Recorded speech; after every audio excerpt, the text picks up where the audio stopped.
Hey guys, what is up? It's Dusty here, and welcome back to another episode of the Daily Crypto News. And today, I have some very exciting news to share. We have a ton of different subjects that I think are interesting to cover. But first, I want to say that the 2500 XRP giveaway is now officially open. I've stalled it for a little bit, which led to a lot of people not being so happy, but it's live. So it's going to be a Gleam campaign, so anybody on any platform can enter. Had a couple of people who said, hey, I don't use Twitter. I had a couple of others say, hey, I don't use Discord, hey, I don't use Telegram, whatever. So there's going to be multiple different entries that you can get, and the more you use, the better, but you don't have to. So I think it's the best way to do it. Having said that, a link for that will most likely be down below. Otherwise, you'll always be able to find it over on my Twitter, and it's going to run for a little bit over 2 weeks. I wasn't sure if I was going to post a video in the next couple of days, which is why I did like 2 weeks plus like 2 or 3 days. But it's now the 14th of May that it ends. So you have a couple of days to enter, and we'll see. If it goes well, we might do it again straight after that. If it doesn't, then we'll most likely stick to just doing a YouTube giveaway and then a Twitter giveaway and not mix everything together, but we shall see. Having said that, one of the most interesting articles of today was this one. 80% of institutions bullish on crypto's future, survey finds. Now, I've been kind of looking around a little bit to see exactly what the institutions are saying, because at the end of the day, what institution, right? And whatever they say, does it matter? And it kind of bugged me for a little while, but we'll get to that in just a second. Let's quickly cover the crypto markets overview. Bitcoin is up 1% over the last 24 hours. Ethereum up about 3%. BNB, nothing. And I guess, BNB is just kind of like a stablecoin right now with plus 0.3%. Luna is up 5.5%. Solana is up 1.5%. And XRP at the number 8 spot down 0.09%. Not doing too amazing, but funny enough, Dogecoin is up 11%. Why? Well, we'll get to that a little bit later in this episode as well, as I'm expecting a couple of really interesting things for Dogecoin to happen in the near term, but we will talk about that further in this video. All right, first of all, 80% of institutions bullish on crypto's future. This article can be connected in quite a lot of different ways. The reason I'm saying that is because I also had this article right here.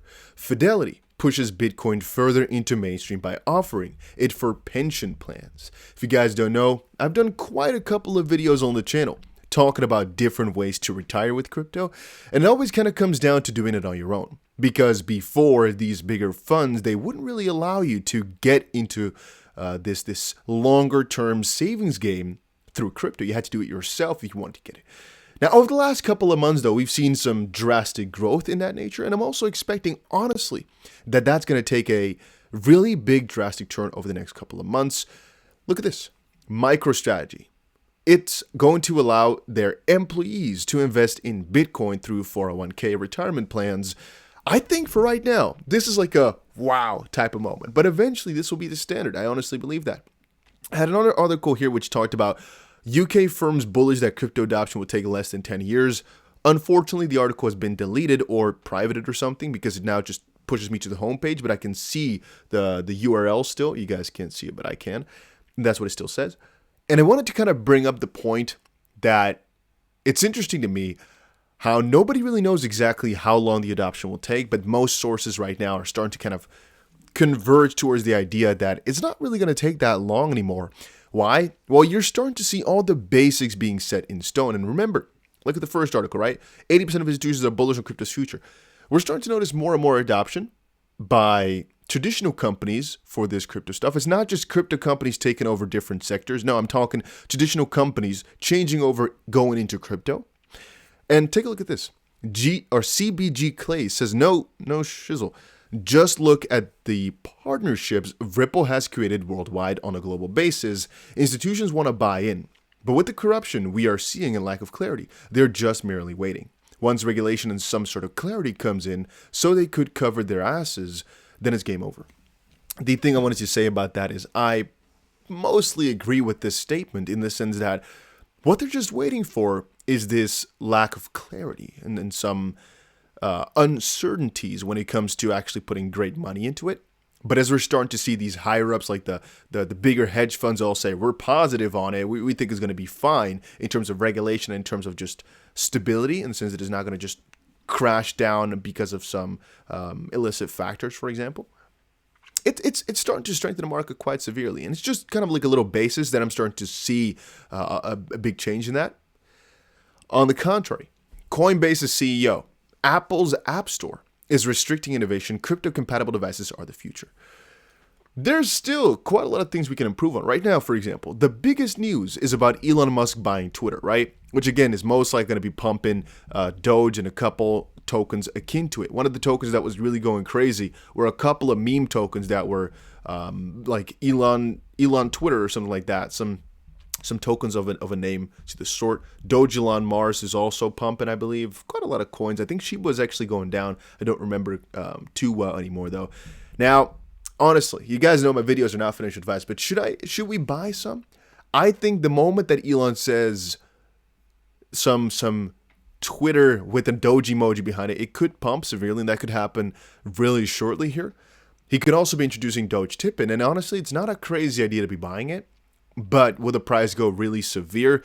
Not sure about that. I'm honestly not expecting the price to get a crazy, like 10x or so in the next little while. But honestly, it is possible. You don't know how much Elon Musk will affect these things. It just depends on the news that comes out. I don't think the price will dump like crazy, though, unless he says, let's not do anything for Doge. So honestly, it's not a really bad gamble, but it's not safe. Purely because the price has already spiked significantly because of people that having this same idea.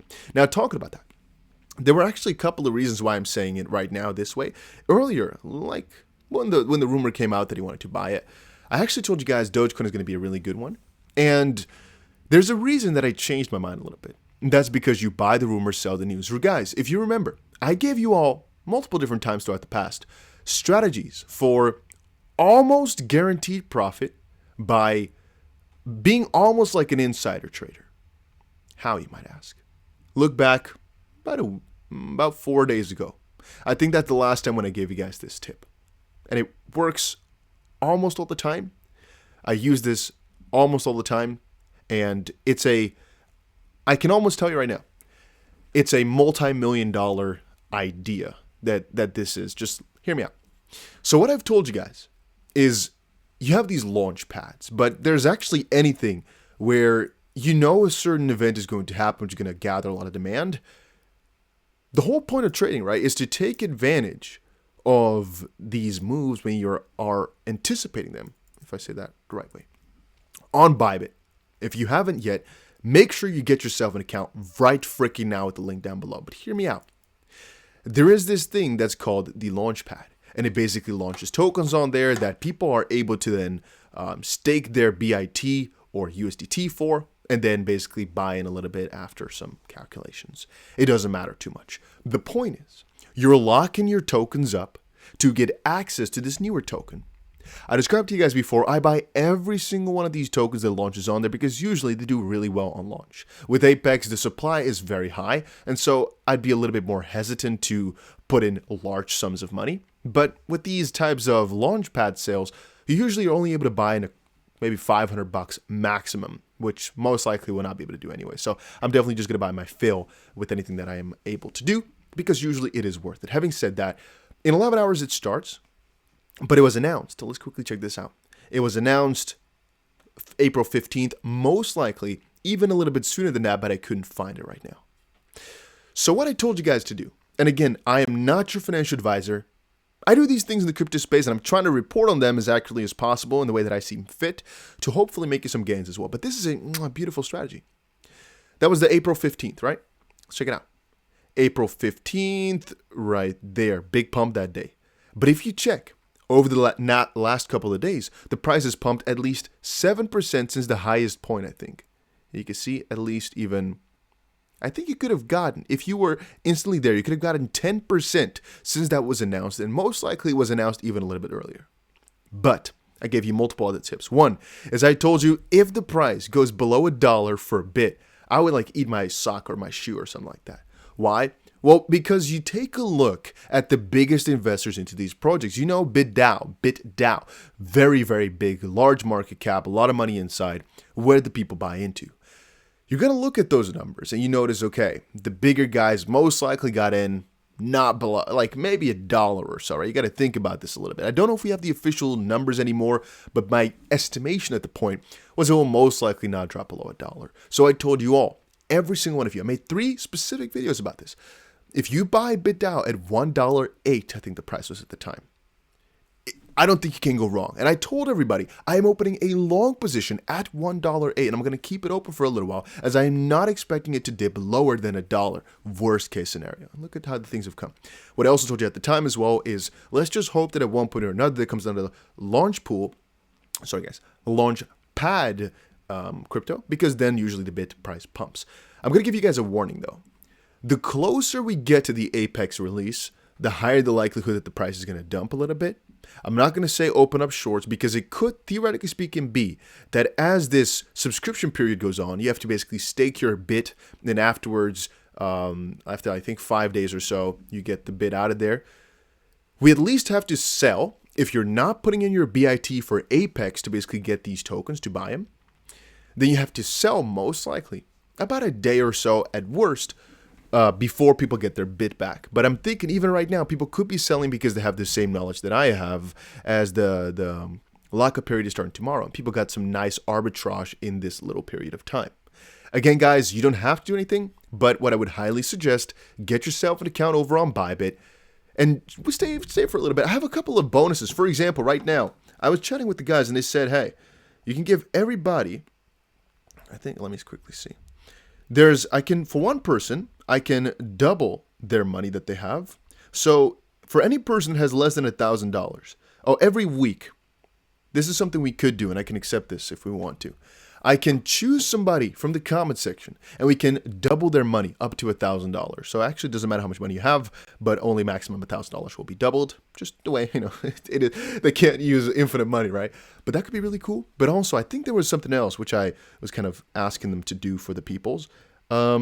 Okay, so any person that wants to join, they can get $10 for absolutely free. I know there's big bonuses all the time, but usually it's like a deposit bonus, so you need some money to be able to get it. With the $10, it's, well, you make one trade, you get $10. You can do with it whatever you want. For a lot of people, that's nice, though, right? To just be able to try things out. But I digress. Just make sure you get yourself an account, try it out for yourself. And if you really want to, just use the testnet. Be safe with it. Don't do anything irrational. Don't do anything crazy. Don't put in billions of dollars and lose it all. But oh, there's some very heavy lighting I see, huh? It's too bright.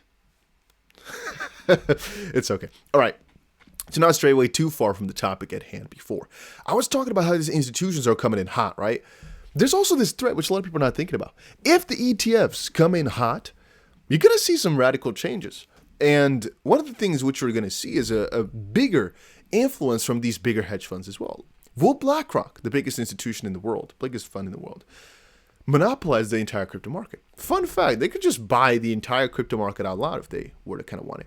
Then again, BlackRock's clients show increasing interest in digital assets. They become the manager of Circle's USDC cash reserves, and the crypto community fears this will undermine Bitcoin's decentralization, as well, it could be that eventually they're going to be the manager for Circle's USDC cash reserves, but then eventually also for USDT potentially, and then also maybe for, you kind of ramp this up. Which makes me realize, guys, and yet again, it makes me realize UST is such a gold mine. Really, the decentralized stablecoin UST, I'm going to stick with it as long as I possibly can. I'm still a little bit unsure how that stablecoin exactly works. I've watched so many different, read so many different articles and so many different informational pieces, but still, I cannot fully grasp how UST actually works over longer periods of time. I still cannot, right? I can think of so many ways in which it would just be doomed. In some sense, it's a really big Ponzi. The way in my brain it works, but it's still working like a charm, and I still trust in it more than I trust USDT, which I guess is the bigger principle behind it, right? Which is maybe it's not flawless, but at least it's better than a lot of the other things that we have. So it's right now the best option that we do have. All right, I had a whole entire section planned on talking about Ripple and XRP, but let's keep that for a little bit later today. Let's just put one thing and make it really clear. I honestly believe, to the core of my heart, that this lawsuit will still be won by Ripple, but let's make a couple of really important claims here. I'm never going to say that they'll win 100% certainly, because the more that we uncover in this lawsuit, the more we start to understand. This has been a year and a half of just full mind-blowingness. Every single time I look at him like, what? The judge keeps on granting all these freaking extensions, and there's so many caveats where I'm like, how does this make sense? How does this not get picked up by some person with higher authority to get investigated more? If you really, with an honest look at this lawsuit and just kind of take a look at William Hinman and whatnot, you really start to understand there's a lot of things that could be very wrong. And I'm not saying that he's a fraud. I'm not saying he's actually conflicted in terms of interest. I'm saying there's a really big potential to. People don't trust it anymore. It needs to be audited properly. And I'm not really sure. I can think of some reasons. One of them being you don't want to show the weaknesses of your agency. But I'm not really 100% sure why some of these higher-ups are not saying, hey, we're investigating this. We've noticed 50,000 people claim something of this sort. We're a little bit afraid that there must be something either not right or something very misunderstood by, again, the people whom we're trying to protect. We'll do a thorough internal investigation and feed back all the proper results. Realize that for yourself, right? That even though that would start making people be way more aware of any faults internally, isn't that exactly what you want as a public protector agency, entity, whatever you want to call it? Isn't the primary purpose to make sure investors feel safe, protected, taken care of?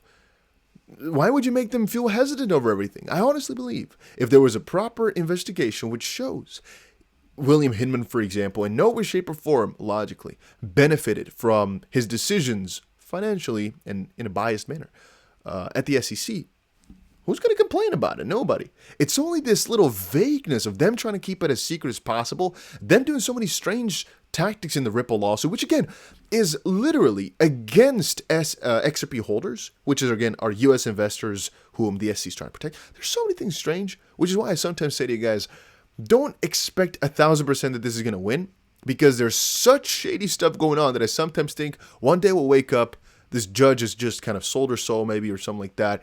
It's just going to say, you know what, SEC, you win, and the crypto space is going to have a big crash, most likely. Things are going to go rampant for a little bit, and then the U.S. will kind of be let down for crypto for a little while, because at the end of the day, it's not going to stop crypto. It's not going to stop crypto in the U.S., but it will do that for a little while, though. We all know crypto cannot be stopped anymore. It's already too big. It'll most likely just keep growing at an enormous pace. If the U.S. bans it, Dubai, the UAE, the UK, even all those places will thrive because of it, and even China, I think, might eventually change their mind. But again, China is a little bit of a different sector in that regard. We'll not speak out too much about what they will do. I cannot say, but you guys get my drift, right? It's so strange, and I'm not so sure that we should be putting these expectations out there, because if we look at the facts, I think 100% Ripple is completely in the clear. But if you look at the oddities from the judge and the SEC side, I'm saying be a little bit cautious, because why would anything else make sense? If the majority of it is all like a shit show, then why all of a sudden would things go according to the rules and according to the law? But it is what it is. All right, guys, that was it for today's video. Reminder, I think if Ripple loses, Ethereum is going to go down too.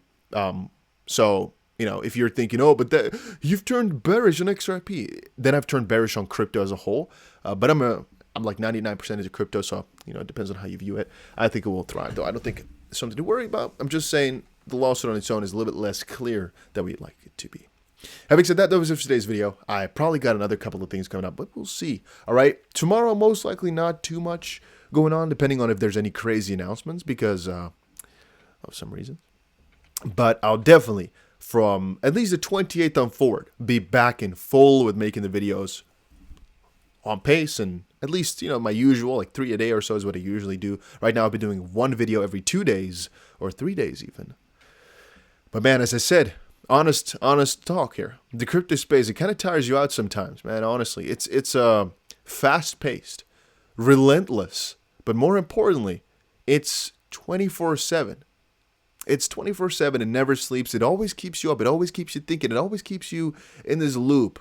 And with the way that I work, right, as I told you guys, I don't really have any formal job, the way I'd like to put it. I have a lot of things I like to do, a lot of hobbies that make money, a lot of hobbies that are just trying to kind of keep you enthusiastic, whatever you want to call it.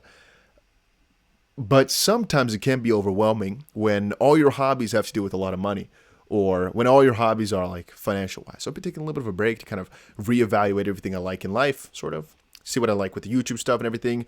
And once more, remember as well, I don't make these videos for any other reason except for that I like, let me just put it the best way that I can. I like to be able to provide what I think is the best thing to do without actually giving advice. But if it gets overwhelming, as you saw, I quit for a little bit because I want to make sure it's good. And I noticed over the last couple of weeks, quality's been going down. Because if your heart's not in it, then the viewers will notice, right? The people watching it will notice. And today I'm just very freaking excited to make a video. I'm like a little bit shaky all of a sudden. Then I notice it's a good time. I have to just record something, just tell what's going on. But every time that there's a lot of news though, and I'm like, I don't want to. Then I'm not going to do it, But I feel the spirit today, so I'm thinking, yeah, I should, well, whatever. I don't think you guys care, but maybe, maybe anybody does. So I'm sharing my little story. And I need to look at what this light is. It's beautiful, but it's a little bit bothersome. Maybe.